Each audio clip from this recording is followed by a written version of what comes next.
વડોદરા શહેરના વાસણા ગામ ખાતે દેશી દારૂનો અડ્ડો ધમધમતો જોવા મળ્યો હતો, જેને પગલે વોર્ડ નંબર 10ના યુથ કોંગ્રેસના વોર્ડ પ્રમુખ અને કાર્યકરોની ટીમને સાથે રાખીને જનતા રેડ કરવામાં આવી હતી। શહેરના યુથ કોંગ્રેસ અને વોર્ડ નંબર 10ના કોંગ્રેસની ટીમને સાથે રાખીને જનતા રેડ કરી ત્યારે મોટા પાયે દેશી દારૂનો અડ્ડો ચાલી રહ્યો હતો। વોર્ડ નંબર 10ના પ્રમુખ હાર્દિક આમોદિયા અને યુથ કોંગ્રેસના પ્રમુખ પવન ગુપ્તા કોંગ્રેસના કાર્યકર્તાઓને સાથે રાખી જનતા રેડ કરવામાં આવી હતી, જેમાં ગાંધીના ગુજરાતમાં દારૂબંધી હોવા છતાં પણ દેશી દારૂનો અડ્ડો ધમધમતો જોવા મળ્યો હતો। એટલે એવું કહેવાય કે ગોત્રી પોલીસ સ્ટેશનની મહેરબાનીથી દેશી દારૂના અડ્ડા ધમધમતા જોવા મળ્યા હતા। પાછનો તળાવ બતાવ્યો બધું ભાગી ગયા લોકો અહીંથી આમ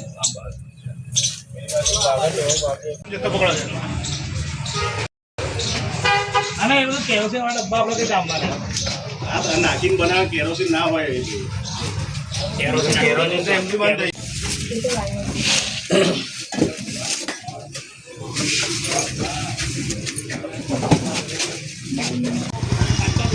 કહેવાય કે તમામ માલો અહીંયા બરાબર થયા છે। બીજા લોકો પણ બેઠા હતા, એ લોકોથી અમને જોઈ ભાગ્યા છે બધા માલ અમને મળે મળતું નથી। કાળા બજાર થાય કે 40 લીટર તો કેરોસીન છે, આટલું બધું કઈ આવે।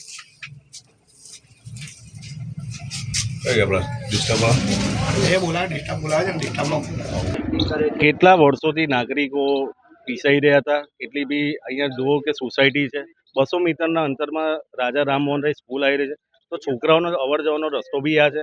તો આજે યુવાધનને આપણે બરબાદીના મુખમાં ધકેલી રહ્યા એવું લાગે છે, કારણ કે 30 વર્ષથી ભારતીય જનતા પાર્ટીનું હોમ મિનિસ્ટર બરગા ફૂટે છે મોટા મોટા કે ભાઈ અમે યુવાધન બરબાદ કરતા। તો આ જુઓ બહાર જેવી પરિસ્થિતિ છે, લોકોનો અવર જવાનો વિસ્તાર છે, અહીંયા લોકો બેફામ દારૂ પીને અહીંયા પડ્યા હોય છે, છેડતી થાય છે અને કેટલી ઘટનાઓ થાય છે। એટલે કહેવાનો ભાવ અર્થ એ છે કે આ વસ્તુ રોકવી જોઈએ, નહીં તો યુવાધન બરબાદ થઈ જશે। એ જોવાનું રહ્યું ભારતીય જનતા પાર્ટી કે 30 વર્ષથી બણગા ફૂટી રહી છે કે ભાઈ અમે આમ કર્યું તેમ કર્યું, તો આ દેખાઈ રહ્યું છે। આજે ના છૂટકે અમારે જનતા રેડ કરવાનો દિવસ આવ્યો। શું કહેશો, જે રીતના ગાંધીના ગુજરાતમાં દારૂબંધી હોવા છતાં પણ દારૂનું વેચાણનો રેપલો ચાલી રહ્યો છે? આ તો 30 વર્ષથી ભારતીય જનતા પાર્ટી છેતરી રહી છે। 30 વર્ષથી એવું જ કહી રહી છે કે કોઈ ચમરબંધીને છોડવામાં, જો ચમરબંધીને છોડી દીધા ના હોત તો આજે આ દિવસ દેખવાનો ના આવ્યો।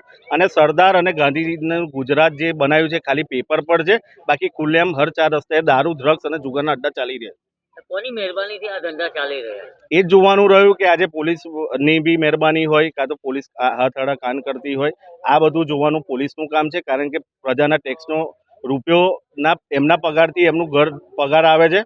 તો આ યુવાધન બરબાદીના મુખમાં ના જાય એ જોવાનું પોલીસ રક્ષક છે, ભક્ષક નહીં। એટલે આ જોવાનું કામ બી પોલીસનું રહેલું। એવું કહેવાય કે ગોત્રી પોલીસ સ્ટેશનની મહેરબાનીથી આ બધા ધંધા ચાલી રહ્યા છે? હા, 100% એવું જ લાગી રહ્યું છે, કારણ કે આજે 31 ડિસેમ્બરની તૈયારી પોલીસનું એક ભવ્ય બાબત કહેવાય કે આજે રાતે રોજ આખી રાત ચેકિંગ કરી રહ્યા છે, પણ આ અંદર ખાને કેવી રીતના દારૂ વેચાઈ રહ્યું છે એ મહત્વનો પ્રશ્નચિહ્ન લાગેલો। વડોદરા શહેર પોલીસ પાછલા 2 દિવસથી વડોદરા શહેરના જુદા જુદા 4 રસ્તાઓ ઉપર ખૂબ જ સારી એવી કામગીરી કરી રહી છે કે નશામાં ફરતા લોકોને પકડવાનું કાર્ય કરી રહી છે। એ કાર્ય ખૂબ આવકાર્ય છે, અમે એને આવકારીએ છીએ, પરંતુ અમે પોલીસને સવાલ બી કરવા માંગીએ છીએ કે ફક્ત નશો કરતા લોકોને પકડવાથી વડોદરા શહેરમાં નશાનો વેપાર બંધ નથી થતો। નશાનો વેપાર કરનારાને પકડવાથી કદાચ નશાનો વેપાર બંધ થશે। ત્યારે 31st આટલું મોટો દિવસ કે જેમાં વડોદરા શહેર પોલીસ સતર્ક હોય, એ છતાં સ્કૂલના 100 મીટરના અંતરમાં, રાજા રામમોહન રાય સ્કૂલ જે વાસના આવેલી છે એના 100 મીટરના અંતરમાં દેશી દારૂનો આટલો મોટો ધંધો ધબધબતો હોય અને ગોત્રી પોલીસ, વડોદરા પોલીસ એના પર ધ્યાન ના આપતી હોય, તો એ બી એક મોટો સવાલ ઊભો થાય છે।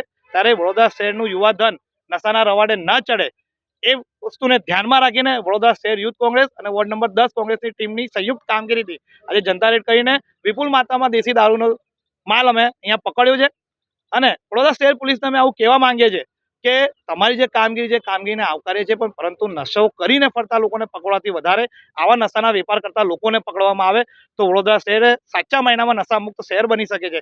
અને સ્કૂલ એટલે કે શિક્ષણનું ધામ, શિક્ષણના ધામના નજીક આટલા મોટા પાયે જો દેશી દારૂનો વેપલો ચાલતો હોય તો આવનાર વડોદરા શહેરના યુવાઓ પર કયા પ્રકારના આના અસર પડી શકે છે એ આપણે સૌ જાણીએ છીએ। ત્યારે આવા તમામ જગ્યાઓ કે જ્યાં સ્કૂલ નજીક હોય, મંદિરો નજીક હોય, કોલેજોના અંદર ડ્રગ્સનો વેપાર વધી રહ્યો છે, આવા તમામ પ્રકારના નશીલા પદાર્થોના વેપારને તાત્કાલિક ધોરણે બંધ કરીને વડોદરાના યુવાનો અને વડોદરાના આશાસ્પદ લોકોને નશાના વેપલામાં ઘૂસતા અને નશાથી મૃત્યુ પામતા રોકવાનો પ્રયાસ પોલીસ કમિશનર કરે એવી અમારી અરજી છે.